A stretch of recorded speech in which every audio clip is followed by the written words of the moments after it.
Hello and welcome to Malik Law TV. I'm Aisha Atiq. Today I'll be giving you the latest immigration updates. UK Minister rules out illegal immigration amnesty. Ed Miliband, the leader of the UK's opposition leader party, has promised to cut immigration to the UK in the event that he becomes Prime Minister at the next election in 2015. He has also promised to require British firms that employ non-EU workers to set up apprenticeship schemes. Overall, his proposals do not seem to introduce any major change. Mr Miliband has recently been under some pressure to explain what Labour would do if it elected to office. He has been leader of the opposition for 3 years, and the UK press has criticised him for a failure to set out any alternatives to the current coalition government of Prime Minister David Cameron. Mr Miliband has even been under pressure for within his own party. A recent poll conducted for the BBC found that 30% of Labour councillors believe that the Labour Party will be doing better if someone else was party leader, for a challenge to Mr Miliband's leadership is unlikely. It is said that Mr Miliband himself views this year's party conference as vital, and he is the leader of his party to success in 2015. Labour would crack down on exploitation of workers. Speaking on Sunday 22nd of September to the BBC's Andrew Marr programme, Mr Miliband said that the Labour government after 2015 would introduce an immigration bill. This would provide for secure control on our borders, crack down to the exploitation of workers coming here, undercutting workers already here, and says to big companies that bring in people from outside the EU that they can do that within a cap, but they have to go to train the new generation. Mr Miliband said that Labour would keep the cap on Tier 2 general skilled worker visas coming to the UK from outside the EU. The cap currently stands at £2,000 per year, though Tier 2, the intra-company transfer visas, are exempt from the cap. Require larger UK firms with employ foreign workers to take on apprentice for every worker that employs with a Tier 2 general visa. Introduce measures to ensure that firms do not employ workers bought it from overseas at rates of pay below the UK's national minimum wage. Mr Miliband said before that this would ensure that it is not cheaper to employ foreign workers, and so would make it more likely that British workers could get more jobs. Prevent recruitment firms from advertising jobs only in foreign workers. Moving on now, employees criticise Miliband proposals. Mr Miliband's proposal was unpopular with employees' organisations. The British Chambers of Commerce, the Institute of Directors and the Confederation of British Industry all said that the introduction of the apprenticeship requirements would damage competitiveness and increase cost overall.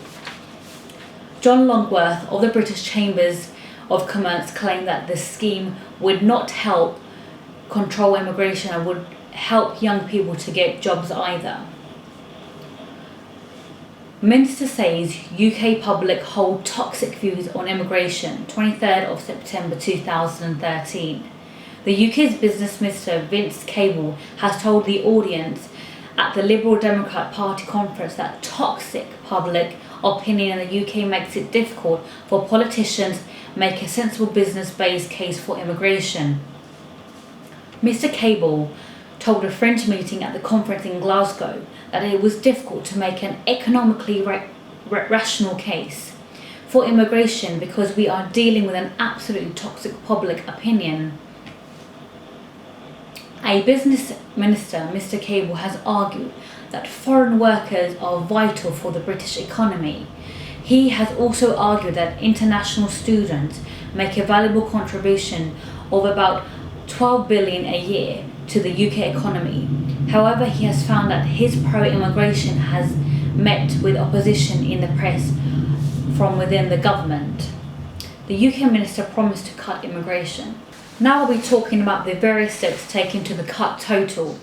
The Conservative Home Secretary Theresa May and her Immigration Minister Mark Harper, also a Conservative, have introduced numerous changes to the UK visa and immigration regime. They have closed the Tier 1 post-study work visa, which allowed international graduates of UK and universities to work for 2 years after graduation in the UK. They closed the Tier 1 General visa, which allowed international graduates to come and work in the UK itself. They removed the Tier 4 sponsorship licenses from 500 UK further education which taught English language courses. This now means they cannot teach international students from outside the European Union, and also stops those students from coming to study in the UK. They introduced checks on students applying for Tier 4 student visas to prevent those with poor English language skills from receiving their visas. They introduced an annual cap of 20,000 on the number of Tier 2 general skilled visas that were issued. They prevented UK citizens or residents earning less than 18,000 from bringing their spouses to live in the UK itself. Thank you for watching part 1. I will join you in part 2. Now we'll go to a commercial break.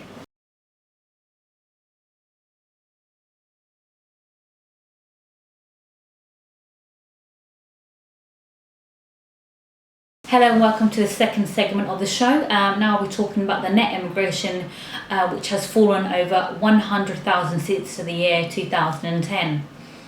Since 2010, these measures have seen the UK's net annual immigration level fall from about 250,000 to about 150,000.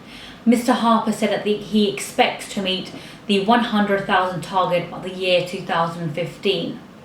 The government has also announced that it intends to hold the pilot security bond scheme for visa applicants from 6 high-risk countries, which include India, Nigeria and Pakistan. Some applicants will be asked to pay a bond of up to 3,000, which will only be refunded once the visa holder has left the country. The pilot will be held in November this year. The government has also announced an immigration bill which should be introduced later in 2013. It will introduce further measures.